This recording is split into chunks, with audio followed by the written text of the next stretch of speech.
Welcome to biology classes. मैं त्रिश पांडे और आज हम पढ़ने वाले हैं अध्याय 2 पुष्पीय पादपों में लैंगिक जनन, जो कि NEET, AIIMS and all competition exams में बहुत ही इम्पोर्टेंट है। अध्याय 2 पुष्पीय पादपों में लैंगिक जनन का सबसे पहला प्रश्न हम देखते हैं। पुष्प का कौन सा भाग प्रायः फल का रूप ले लेता है? तो यहाँ पर हमें देखना है कि पुष्प का कौन सा भाग होता है जो अधिकांशतः फल का रूप लेता है। तो इसका जो सही आंसर है वो है हमारा अंडाशय। अंडाशय क्या करता है? पुष्प का सही रूप ले लेता है, फल का सही रूप ले लेता है, फूल का भाग होता है। नेक्स्ट क्वेश्चन की हम बात करेंगे कि परजीवी प्रजाति के फलों के नाम बताइए या लिखिए। ऐसे फलों के नाम जो परजीवी प्रजाति में उत्पन्न होते हैं। तो स्टाइगा और ओरोम बैंकी, ये दोनों नाम ऐसे हैं जो पेपर में पूछे जाते हैं। इम्पॉर्टेंट क्वेश्चन है कि परजीवी प्रजाति में ये दोनों नाम आते हैं, स्टाइगा और ओरोम बैंकी के नाम से। नेक्स्ट क्वेश्चन है, रात में खिलने वाले पुष्प प्रायः छोटे तथा सफ़ेद होते हैं परंतु तीखी सुगंध युक्त होते हैं, ऐसा क्यों? तो ऑप्शन क्या है कि ये कीटों अथवा परागण को परागण हेतु आकर्षित करने के लिए, यानी कि कीटों को और परागण हेतु परागकण को आकर्षित करने के लिए जो है रात में खिलने वाले पुष्प छोटे होते हैं और सफ़ेद होते हैं, प्लस इनकी जो गंध है वो थोड़ी सी तीखी होती है। नेक्स्ट क्वेश्चन की हम बात करेंगे, परागकण के बाह्यचूल में पाए जाने वाले कठोर प्रतिरोधक कार्बनिक पदार्थ के नाम लिखिए। तो परागकण के बाह्यचूल में पाए जाने वाला कार्बनिक पदार्थ क्या है? तो इसका जो सही आंसर है वो है दोस्तों स्पोरोपोलेनम। स्पोरोपोलेनम जो कि क्या करता है, कार्बनिक पदार्थ का नाम है और परागकण के बाह्यचूल में पाया जाता है, जिसको हम इंग्लिश में बोलते हैं एक्सटाइन, अंतःचूल को बोलते हैं हम एंटाइन। और परागकण की बाहरी परत जो होती है कांटे युक्त संरचना युक्त होती है। नेक्स्ट क्वेश्चन की हम बात कर रहे हैं, परागकोण भित्ति की उस परत का नाम लिखिए जिसकी कोशिकाएं प्रायः द्वि-सात केंद्रीय होती हैं। यानी कि ऐसी कौन सी परत होती है जो द्वि-सात केंद्रीय होती है, परागकोश की भित्ति होती है? तो इसका नाम है टेपिटम। सही आंसर क्या है? टेपिटम, जो परागकोश की भित्ति होती है। नेक्स्ट क्वेश्चन क्या है दोस्तों अपना, लघु बीजाणु चतुष्क की गुणिता क्या होगी? लघु बीजाणु की चतुष्क की गुणिता होती है दोस्तों अगुणित, हैप्लॉइड, है ना, यानी कि एन। इंग्लिश में इसको हम सिर्फ एन से भी दर्शा सकते हैं, एन से। और होती कैसी है? अगुणित होती है, हैप्लॉइड होती है। ठीक है। नेक्स्ट क्वेश्चन क्या है हमारा, परागकणों का अंतःचूल किसका बना होता है? जैसे मैंने अभी आपको पहले क्वेश्चन में बताया था कि एक्सटाइन और इंटाइन परागकण के दो जो हैं आवरण होते हैं, एक बाह्यचूल और एक अंतःचूल। तो परागकण का बाह्यचूल था हमारा स्पोरोपोलिन। अब यहाँ पर बात कर रहे हैं अंतःचूल की। तो अंतःचूल जो है वो है सेल्यूलोज और पैक्टिन, ये दोनों से मिलकर बना होता है, सेल्यूलोज और पैक्टिन से। ठीक है फ्रेंड्स। नेक्स्ट क्वेश्चन है हमारा, बीजांड का वह स्थान जहाँ बीजांड ग्रंथ से जुड़ा होता है क्या कहलाता है? तो बीजांड का वह स्थान जहाँ पर ये जुड़ा होता है इसे बोलते हैं हाइलम, HILUM।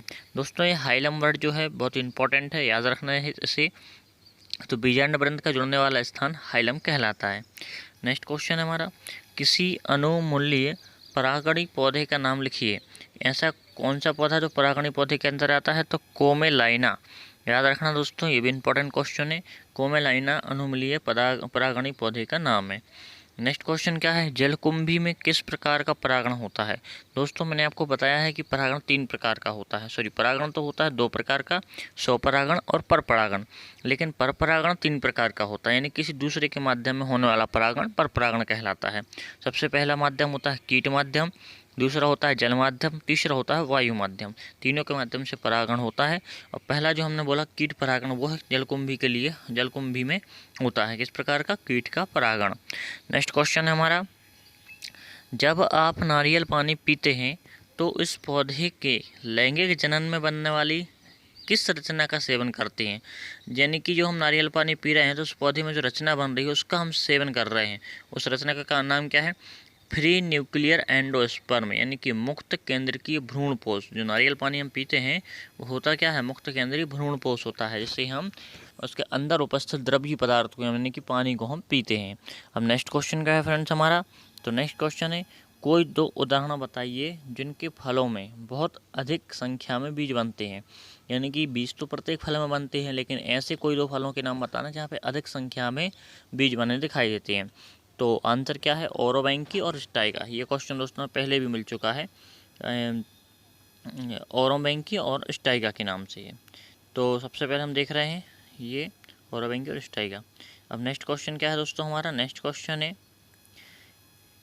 क्लीस्टोगैमस पुष्प किसे कहते हैं। इम्पोर्टेंट क्वेश्चन है, पेपर में अक्सर पूछा जाता है कि क्लीस्टोगैमस पुष्प किसे कहते हैं। तो ऐसे पुष्प जो कभी नहीं खिल पाते, बहुत सारे पुष्प ऐसे भी होते हैं जो कभी नहीं खिल पाते, उन्हें बोला जाता है क्लीस्टोगैमस पुष्प। एग्जाम के लिए कोमेलिना, इस प्रक्रिया को कोमेलिना इसका एग्जाम्पल है, और इस पूरी प्रक्रिया को कहा जाता है क्लीस्टोगैमी। आई बात समझ में। तो ऐसे पुष्प जो कभी नहीं खिल पाते उन्हें क्लीस्टोगैमस पुष्प कहते हैं, और एग्जाम्पल कोमेलिना। ठीक है, नेक्स्ट क्वेश्चन क्या है हमारा, प्रोटोएंड्री किसे कहते हैं या पुंपूर्वता किसे कहते हैं। तो पुष्पों में नर जननांगों का मादा जननांग से पहले परिपक्व होना। आई बात समझ में, यानी कि पुष्पों में नर जननांग का जो परिपक्वन है वो मादा जननांग से पहले हो जाए तो उसको बोला जाता है पुंपूर्वता। ठीक है, ये भी इम्पोर्टेंट क्वेश्चन था, थोड़ा सा ध्यान दीजिएगा कि नर जननांग जो है, पुष्प में नर जननांग मादा जननांग से पहले परिपक्व हो जाए। ठीक है, भ्रूणपोष का मुख्य कार्य बताइए। भ्रूणपोष विकसित हो रहे भ्रूण को पोषण प्रदान करता है। इसके अंदर बीज निर्माण के समय भोज्य पदार्थों को संग्रहित कर लिया जाता है और यही भोजन भ्रूण को पोषण देता है। ये इतना जो है भ्रूणपोष का मुख्य कार्य है कि यह विकसित हो रहे भ्रूण को पोषण प्रदान करता है, इसके अंदर बीज निर्माण के समय भोज्य पदार्थों को संग्रहित करता है और भ्रूण को पोषण प्रदान करता है। ठीक है, नेक्स्ट क्वेश्चन क्या है हमारा, असंग जनन क्या है या एपोमिक्सिस किसे कहते हैं। दोनों एक ही नाम है हिंदी और इंग्लिश में, एपोमिक्सिस या असंग जनन। तो प्रजनन की वह विधि जिसमें निषेचन के बिना ही भ्रूण का निर्माण हो जाता है या होता है, उसे हम असंग जनन के अंतर्गत देखते हैं। क्या हुआ क्लियर, कि प्रजनन की वह विधि जिसमें निषेचन के बिना ही भ्रूण का निर्माण होता है उसे हम असंग जनन कहते हैं। ठीक है, नेक्स्ट क्वेश्चन क्या है हमारा, अनिषेक फलन किसे कहते हैं। और अच्छा क्वेश्चन है, अनिषेक फलन एग्जाम से पूछा जाता है, इसलिए इसको मोस्ट इम्पॉर्टेंट क्वेश्चन के नाम से हम जानेंगे। तो बीज रहित फलों के विकास की प्रक्रिया, यानी कि जो बीज रहित फल होते हैं उनके विकास की प्रक्रिया को ही पार्थेनोकार्पी या फिर अनिषेक फलन कहते हैं। ठीक है दोस्तों, हुआ क्लियर। नेक्स्ट क्वेश्चन की बात करें हम, अलैंगिक जनन की परिभाषा लिखिए। अलैंगिक जनन की क्या परिभाषा है।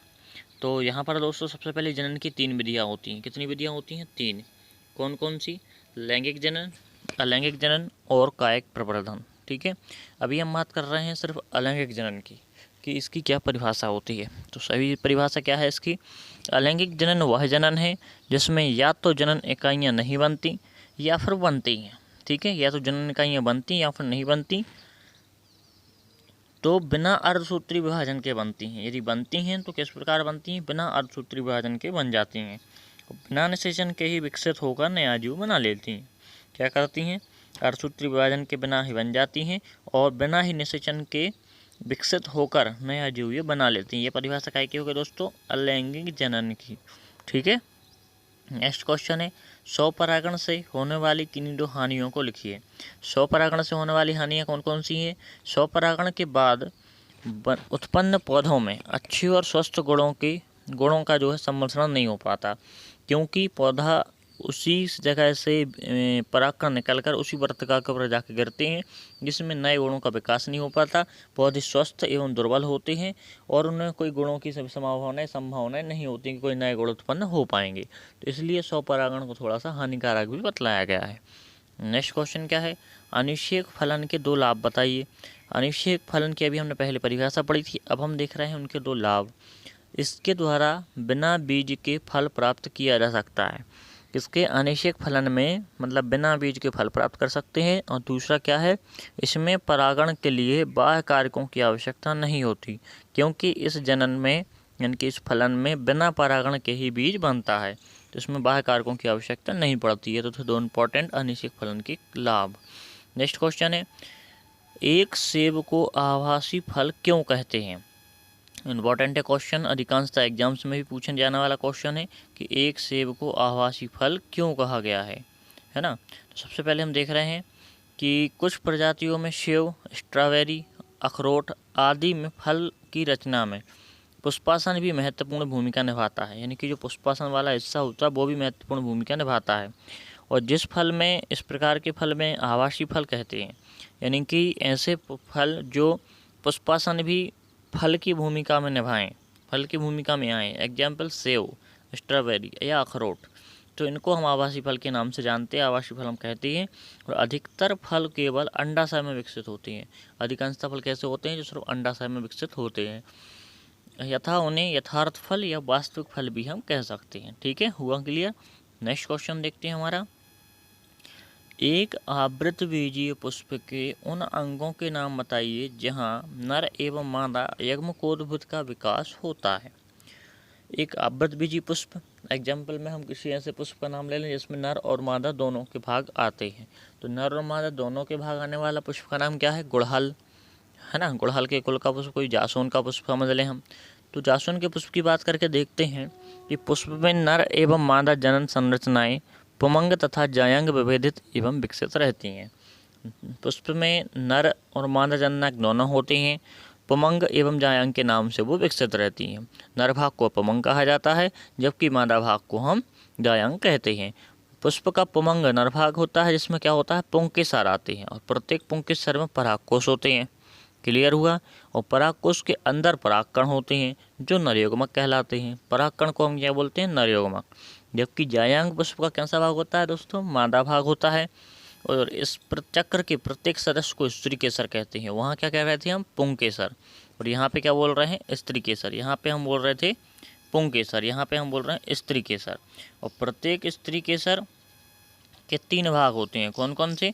सबसे पहले वर्तिका, वर्तिकाग्र, और निचला फूला भाग जो कि अंडाशय के नाम से मादा युग्मक होता है। ठीक है, अंडाशय मादा का मादा युग्मक है, जबकि नर में परागकण है। तो यहाँ पर 3 भाग हैं, वर्तिकाग्र, वर्तिका और निचला फूला भाग जिसका नाम है अंडाशय। हुआ क्लियर? जो कि मादा युग्मक के नाम से हम इसको जानते हैं। देखते हैं अगला क्वेश्चन क्या है। लघु बीजाणु तथा गुरु बीजाणु के बीच अंतर स्पष्ट करना है और इनके दौरान कोशिका विभाजन किस प्रकार संपन्न होता है वो बताना है। तो बीजाणुजन ऊतक की प्रत्येक कोशिका एक लघु बीजाणु की वृद्धि करने में सक्षम होती है, यानी कि बीजाणु ऊतक की कोशिकाएं जो होती हैं लघु बीजाणु की वृद्धि करने में सक्षम होती हैं। प्रत्येक कोशिका एक सक्षम परागमात्र कोशिका होती है। ठीक है, एक परागमात्र कोशिका से अर्धसूत्री विभाजन द्वारा लघु बीजाणु की निर्माण होता है, और इसी प्रक्रिया को हम बोलते हैं लघु बीजाणु धानी। यानी कि एक मात्र कोशिका से पराग मात्र कोशिका से अर्धसूत्री विभाजन करके लघु बीजाणु का निर्माण होता है। और लघु बीजाणु का निर्माण होता है तो हम इसे क्या बोलते हैं? लघु बीजाणु धानी। अब प्रत्येक लघु बीजाणु धानी के अंदर कई हजार लघु बीजाणु और परागकण निर्मित होते हैं। ये तो बनी बात है। तभी जाके वो स्फुटित होंगे और जाके फिर प्रत्तिका के ऊपर करेंगे और निषेचन की प्रक्रिया करेंगे, संलयन करेंगे। तो कई हजार लघु बीजाणु और परागकण निर्मित होते हैं। अपरा से उत्पन्न होने वाली दीर्घ बीजाणु धानी को, अपराध से उत्पन्न होने वाली दीर्घ बीजाणुधानी को क्या बात कर रहे हैं कि अपराध से उत्पन्न होने वाले दीर्घ बीजाणुधानी को सामान्यतः गुरु बीजाणुधानी यानी कि बीजांड कहते हैं। और गुरु बीजाणुधानी मात्र कोशिका से अर्धसूत्री विभाजन से गुजरती है। ठीक है, अर्धसूत्री विभाजन के फलस्वरूप 4 गुरु बीजाणुधानियों का निर्माण होता है। अर्धसूत्री विभाजन के बाद क्या होता है? 4 गुरु बीजाणुधानियों का निर्माण भी होता है। ठीक है दोस्तों, तो क्लियर हुआ इन दोनों के बीच में अंतर। ये था लघु बीजाणु और फिर है हमारा गुरु बीजाणु। ठीक है, नेक्स्ट क्वेश्चन की हम बात करें, परागकण और निषेचन में अंतर, दोनों में क्या अंतर होता है? दोनों मोस्ट इम्पॉर्टेंट हैं दोस्तों। अगर आपने मेरा चैनल अभी तक सब्सक्राइब नहीं किया है तो प्लीज़ लाइक करें, सब्सक्राइब करें और बेल आइकन को दबा लें, जिससे प्रत्येक आने वाली वीडियो आप तक आसानी से पहुंच सके। सबसे पहले हम बात कर रहे हैं परागकण और निषेचन के बारे में। तो पहला परागकण का क्या पॉइंट है कि परागकणों का परागकोश से निकलकर सुग्राहक यानी कि वर्तिका तक पहुंचने की क्रिया परागकण कहलाती है। ठीक है, और यहाँ पर निषेचन में क्या है? नरयुग्मक तथा मादा युग्मक के संलयन की प्रक्रिया निषेचन कहलाती है। हुआ क्लियर? नेक्स्ट पॉइंट क्या है, इसमें जाइगोट का निर्माण नहीं होता। यहाँ पर तो परागण बन रहा है, जाइगोट कहाँ से होगा, और इसमें जाइगोट का निर्माण होता है क्योंकि यहाँ पर निषेचन हो रहा है। ठीक है, यह फल निर्माण के लिए आवश्यक है, यह फल निर्माण के लिए आवश्यक है कौन, परागण। लेकिन यह बीज निर्माण के लिए आवश्यक है कौन, निषेचन। निषेचन से बीज का निर्माण होता है। अब हम बात करेंगे, यह भ्रूण के निर्माण के लिए प्रत्यक्ष भूमिका नहीं निभाता, यह भ्रूण का निर्माण भी नहीं कर पाता, लेकिन निषेचन में क्या होता है, भ्रूण निर्माण के लिए जिम्मेदार होता है। ठीक है, अब हम करेंगे नेक्स्ट पॉइंट की बात, त्रिसंलयन क्या है और यह कहाँ और कैसे संपन्न होता है। ठीक है, तो सबसे पहले हम देख रहे हैं कि एक सहायक कोशिका में प्रवेश करने के पश्चात परागनलिका के द्वारा सहायक कोशिका की जीवद्रव्य में 2 नर अवमुक्त कर दिए जाते हैं। यानी कि एक वर्तिकाग्र में 2 परागकण यानी कि जो नर युग्मक होते हैं उन्हें अवमुक्त किया जाता है। इनमें से एक नर युग्मक अंड कोशिका की ओर गति करता है और केंद्रक के साथ संलयित होता है। ठीक है, यानी कि कहाँ गति करेगा, अंड कोशिका की तरफ गति करेगा और केंद्रक के साथ संलयित होगा, जिससे युग्मक संलयन पूर्ण हो जाता है, युग्मक का जो संलयन पूर्ण हो जाता है, जिसके परिणाम में एक द्विगुणित कोशिका युग्मनज यानी कि जाइगोट की रचना कर देती है। दूसरी ओर वह संलयित होकर त्रिगुणित जो कि प्राइमरी एंड न्यूक्लियर एंडोस्पर्म की प्राथमिक भ्रूणकोश बनाएगा तो इसकी रचना करता है। जैसा कि इसके अंतर्गत 3 न्यूक्लियस सम्मिलित होते हैं, इस कारण हम इसको क्या बोलते हैं, त्रिसंलयन कहते हैं। तो क्लियर हुआ दोस्तों, यहाँ पर सबसे पहले 2 नर युग्मक निकलते हैं, पहला अंडकोशिका की तरफ जाकर उसे संलयित करता है और द्विगुणित युग्मनज का निर्माण करता है, और दूसरी ओर जो त्रिगुणित संलयन होता है वो प्राथमिक भ्रूणकोश केंद्र बनाता है, फिर जाके वह त्रिसंलयन की प्रक्रिया को पूर्ण करता है। नेक्स्ट क्वेश्चन क्या है हमारा, एक परागकण की सूक्ष्मदर्शी संरचना का वर्णन कीजिए। दोस्तों स्टार्टिंग में परागकण से जुड़े हुए कुछ ऐसे प्रश्न आए थे जो बहुत ही इंपॉर्टेंट थे, और मैंने आपको बताया था उनसे छोटे छोटे प्रश्न कितने इंपॉर्टेंट उनसे जुड़े हुए। तो अभी हम देखते हैं सबसे पहले एक परागकण की सूक्ष्मदर्शी संरचना। तो क्या है परागकण की संरचना, परागकण नर कोशिकाएं होती हैं जो विकसित होकर नर युग्मक बनाती हैं और ये परागकोश में बनते हैं। सीधी सी बात है कि परागकण परागकोश में ही बनेंगे और नर युग्मक कहलाते हैं। एक परिपक्व परागकण एक कोश की संरचना होती है, एक परिपक्व जो परागकण होता है वो एक कोश की संरचना होती है जो चारों ओर से दोहरे आवरण से घिरी होती है, यानी कि चारों ओर से या दोहरे आवरण से घिरा होता है। ठीक है, अब हम बात करेंगे कि बाहरी मोटा क्यूटन युक्त आवरण, इसका बाहरी मोटा क्यूटन युक्त आवरण जो कि क्या कहलाता है, बाहरी और अबाहरी आवरण कांटे युक्त होता है जो थोड़ा सा, इसको हम बोलते हैं बाह्यचोल, एक्सटाइन के इंग्लिश में बोलते हैं एक्सटाइन। ठीक है, तो बाह्यचोल जो कोई कांटे युक्त होता है, और बाह्यचोल के अंदर का आवरण यानी कि बाह्यचोल के अंदर वाला जो हिस्सा होता है वो उसको हम बोलते हैं अंतःचोल यानी कि इंटाइन। दोनों आवरणों में जगह जगह कुछ छिद्र पाए जाते हैं, तो बीच में दोनों आवरणों के बीच में कुछ स्थान छोड़कर छिद्र पाए जाते हैं जिसे हम बोलते हैं अंकुरण छिद्र, जर्म पोर, इंग्लिश में बोला जाता है जर्म पोर। ठीक है, आवरणों के बीच में कोशिका द्रव्य भरा होता है, इन दोनों आवरणों के बीच में कोशिका द्रव्य भरा होता है, बीच में परागकण के बीच में, जिसे हम क्या बोलते हैं, साइटोप्लाज्म यानी कि कोशिका द्रव्य, जिसे हम बोलते हैं कोशिका द्रव्य, जिसमें क्या होता है एक एन यानी कि आगुणित केंद्रक भी पाया जाता है। ठीक है, तो आगुणित केंद्रक पाया जाता है, साइटोप्लाज्म भरा होता है, यह इसकी डेफिनेशन है। अब हम देखते हैं इसका डायग्राम, देखिए आप डायग्राम में कैसा प्रतीत हो रहा है हमें, एक्सटाइन जो कांटे युग्मक बाहरी युक्त आवरण है, बाह्यचोल के नाम से जाना जाता है, और कांटेनुमा संरचना दिखाई दे रही है हमें, इंटाइन इसके अंदर वाला हिस्सा, एक जो राउंड आपको दिखाई दे रहा है ये इसका अंदर वाला हिस्सा है। जर्मपोल जो कांटों के बीच में जो गैप दिखाई दे रहा है, जिसको मैं यहाँ आपको निशान से दर्शा रहा हूँ, ये है जर्मपोल जो बीच के हिस्से में पाए जा रहे हैं। ठीक है, मेन जो सेंटर में है ये है इसका न्यूक्लियस, है ना, जो बिल्कुल बीच सेंटर में पाया जा रहा है।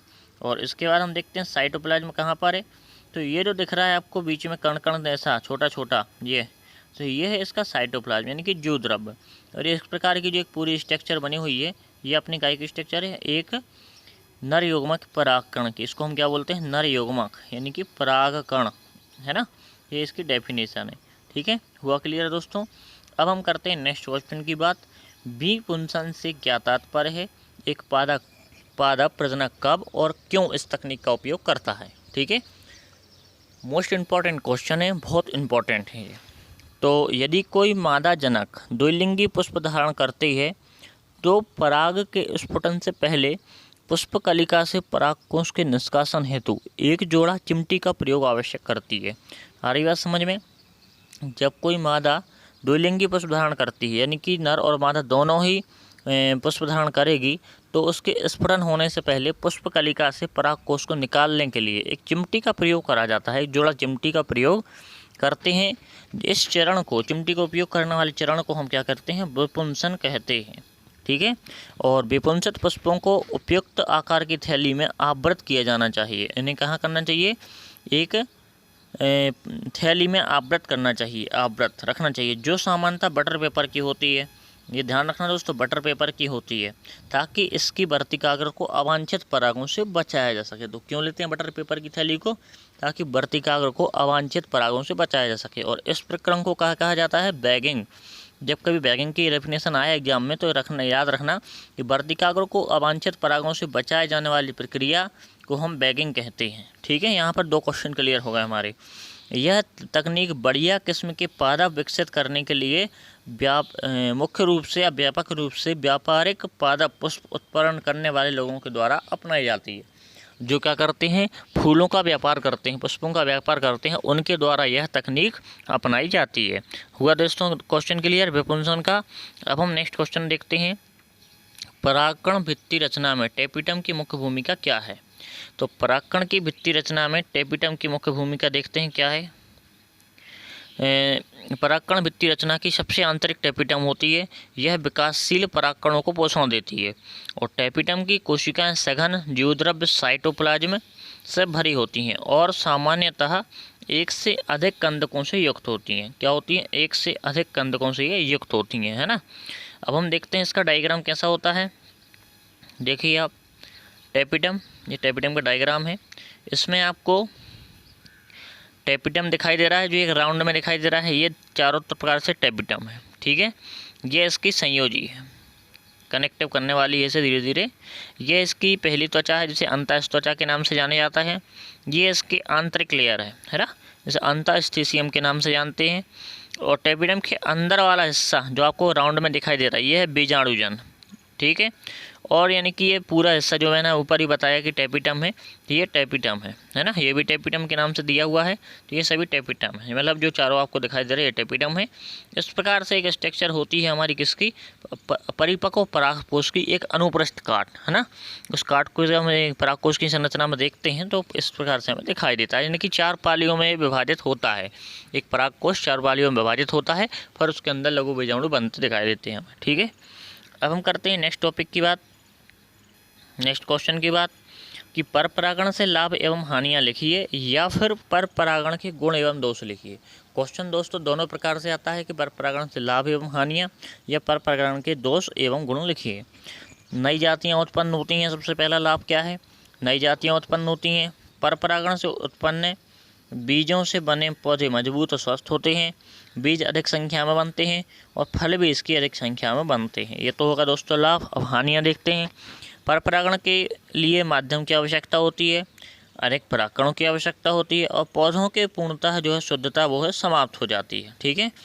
अब हम करते हैं नेक्स्ट क्वेश्चन की बात।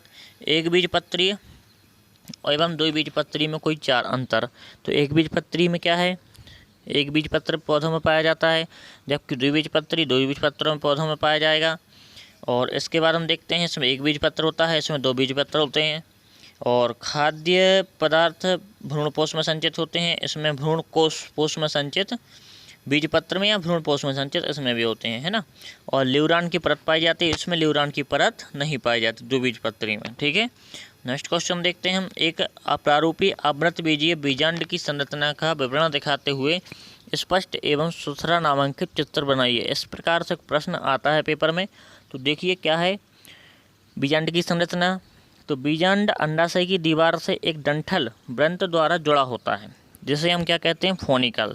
थोड़ा सा दोस्तों ध्यान दीजिए, ये जो फोनिकल आपको दिखाई दे रहा है, ये क्या है? व्रंत्र बीजांड व्रंत कहलाता है। बीजांड व्रंत जिस स्थान पर बीजांड के शरीर से जुड़ा होता है उसे हम नाभिका या हाइलम कहते हैं। यानी कि जो भाग आपको दिखाई दे रहा है ये जाती हुई, ये इसका क्या है? हाइलम वाला हिस्सा है। बीजांड का मुख्य भाग बीजांडकाय कहलाता है, जिसे हम इंग्लिश में क्या बोलते हैं, न्यूक्लियस। ये आपको दिखाई दे रहा है न्यूक्लियस, ये इसका मुख्य भाग है। फिर इसके बाद हम बात कर रहे हैं, यह भाग पतली भित्ति वाली कोशिकाओं से निर्मित होता है। यह भाग क्या है, पतली भित्ति कोशिकाओं से निर्मित होता है और बीजांड से एक दो स्तरीय आवरण से ढका रहता है। ठीक है, और लेकिन कुछ बीजांडों में अध्यावरण होता है। क्या बात कर रहे हैं, कुछ बीजांडों में अध्यावरण होता है। अध्यावरण बीजांडकाय को पूर्णतः नहीं ढकते, बल्कि कुछ भाग खुला रहता है। जिस खुले हुए भाग को ये क्या बोल रहे हैं, बीजांड द्वार, जिसको बोलते हैं माइक्रोपाइल। तो ये जो आपको हिस्सा दिखाई दे रहा है, ये हमारा माइक्रोपाइल यानी कि ये खुला हुआ भाग है। और बीजांडकाय का आधारी भाग जो है, ऊपरी हिस्सा, ये जो आपको दिख रहा है चलेजा है ना, CHALAZA। तो ये जो आपको हिस्सा दिखाई दे रहा है, ये वाला, ये इसका चलेजा वाला हिस्सा है जो अपन ने देखा। अब हम देख रहे हैं कि अध्यावरण बीजांडकाय को चलेजा होता है, यहीं से अध्यावरण पैदा होते हैं और बीजांड द्वार की ओर मादा युग्मक के रूप में एम्ब्रियो सैक पाया जाता है या बनाते हैं। भ्रूणकोश के अंडद्वारी छोर की और 3 केंद्रक मिलते हैं, जिसमें से एक गोल अंडगोल 2 सहायक कोशिकाएं सिनर्जिड बनाती हैं। निभागीय छोर पर भ्रूण की 3 प्रतिमुखी कोशिकाएं और के बीचों बीच द्वितीयक केंद्रक भी पाया जाता है। देखते द्वितीयक केंद्रक कहाँ पाया जाता है, तो सबसे पहले तो यहाँ पर देखते हैं हम एग सेल्स। ये जो आपको दिखाई दे रहे हैं एग सेल्स के नाम से, ये एग सेल हैं, ये न्यूक्लियस है ना। और यहाँ पर जो ऊपर 3 भागों में दिखाई दे रहा है, ये है इसका एंटीपोडल्स, जो ऊपर एंटीपोडल्स हैं, फिर एग सेल्स है, और फिर यहाँ पर एम्ब्रियो सैक है ना, एग सेल के नाम से जो है न्यूक्लियस के बाद में 3 भाई है ना। अब करते हैं हम नेक्स्ट क्वेश्चन की बात। आशा करते हैं समझ में आया होगा आपकी। नेक्स्ट क्वेश्चन है हमारा, भ्रूणकोश की संरचना का वर्णन करो। एक प्रारूपी भ्रूणकोश 8 केंद्रक युक्त संरचना का होता है, जिसमें 8 केंद्रकों का विन्यास कुछ अलग प्रकार से देखते हैं। तो बीजांड के माइक्रोपलर सिरे की ओर भ्रूणकोश के 2 केंद्रक पाए जाते हैं, जिसे हम सहायक कोशिका कहते हैं। दूसरा क्या है, सहायक कोशिका के ठीक ऊपर एक और केंद्रक पाया जाता है, जिसे हम अंडनाभिक के नाम से जानते हैं, और यह मादा युग्मक की तरह कार्य करता है। भ्रूणकोश के चलेजल सिरे पर 3 कोशिकाएं होती हैं, जिसे हम प्रतिमुखी या एंटीपोडल सेल के नाम से हम जानते हैं। भ्रूणकोश के केंद्रीय भाग पर भी 2 नाभिक उपस्थित होते हैं, जिसे हम पोलर नाभिक के नाम से जानते हैं। ठीक है, ये तो हो गई हमारी डेफिनेशन। अब हम बात करते हैं इसके डायग्राम्स की। ऊपरी हिस्सा में जो बताया था, जिसे हम एंटीपोडल्स के नाम से हम जानते थे। किस नाम से जानते थे, एंटीपोडल्स के नाम से। देखिए आप 3 हिस्से में एंटीपोडल्स, और फिर इसके बाद सेंट्रल वैक्यूल से ये भरा हुआ है इसमें, लेकिन पोलर न्यूक्लियाई जो 2 हिस्सों में है वो पोलर न्यूक्लियाई है। एग सबसे ऊपर आपको दिखाई दे रहा है, एग के बाद यहाँ पर सिनर्जिड्स, एग के जस्ट नीचे दोनों सहायक कोशिकाएं, अंड कोशिकाएं के नीचे, और फिर लास्ट में जो लिखा है फिलीफॉर्म एपरेटस, यानी कि ये कुछ प्रतिव्यान स्तर पे के जो सिरे से निकले हुए होते हैं इसमें, वो होते हैं ये फिलीफॉर्म एपरेटस। और अंड कोशिका के दोनों साइड ये जो है सिनर्जिड्स सहायक कोशिकाएं पाई जाती हैं, और नीचे जो है माइक्रोपाइल का हिस्सा होता है। ठीक है दोस्तों, आशा करता हूँ आपको ये प्रति क्वेश्चन समझ में आए होंगे, और साथ ही साथ ये क्वेश्चन हमारे ऑल कंपटीशन एग्जाम्स में भी छोटे छोटे प्रश्न बनकर आते हैं। तो दोस्तों वीडियो मिस मत करिएगा, बहुत ध्यान से सुनिएगा। जहाँ आपको डाउट है वहाँ आप प्रत्येक क्वेश्चन पर कमेंट करके मुझे बतलाइएगा, मैं आपका डाउट क्लियर करूँगा। थैंक यू दोस्तों, मेरा रुद्रेश पांडे। और अब नेक्स्ट वीडियो मेरी चैप्टर 3 से रहेगी, जो कि बहुत इंपॉर्टेंट है। तो प्लीज़ यदि आपने मेरा चैनल लाइक नहीं किया है, सब्सक्राइब नहीं किया है, तो प्लीज़ लाइक करें, सब्सक्राइब करें और बेल आइकन को दबा लें। Thank you friends.